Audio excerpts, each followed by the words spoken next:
Mladá slovenská reprezentantka v zjazdovom lyžovaní Petra Vlhová aj v poslednej sezóne potvrdila svoj výnimočný talent.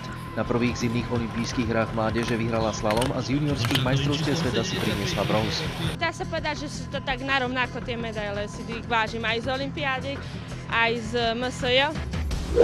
Spolu s Petrou Vlhovou sa v novom ambicióznom tíme pripravuje ďalšia liptovská rodáčka Barbora Lukáčová, ktorá v minulej sezóne dokázala vystúpiť na strieborný i bronzový stupienok v nočných slalomoch Európskeho pohára. Ešte stále tomu ako neverím.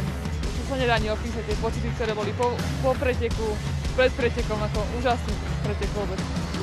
Veľmi si rozumieme, je to super baba a budeme ďalej makať na sebe a budeme vyhrávať obidve. Vyskúšala som už svetové poháre, 40 mi chýbali do 30.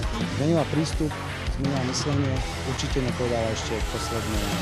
Dievčatá si sadli ľudský, my sme s kolegom tiež nemali žiadny problém a keď je pôda v týme, tak sa dostáva výsledky.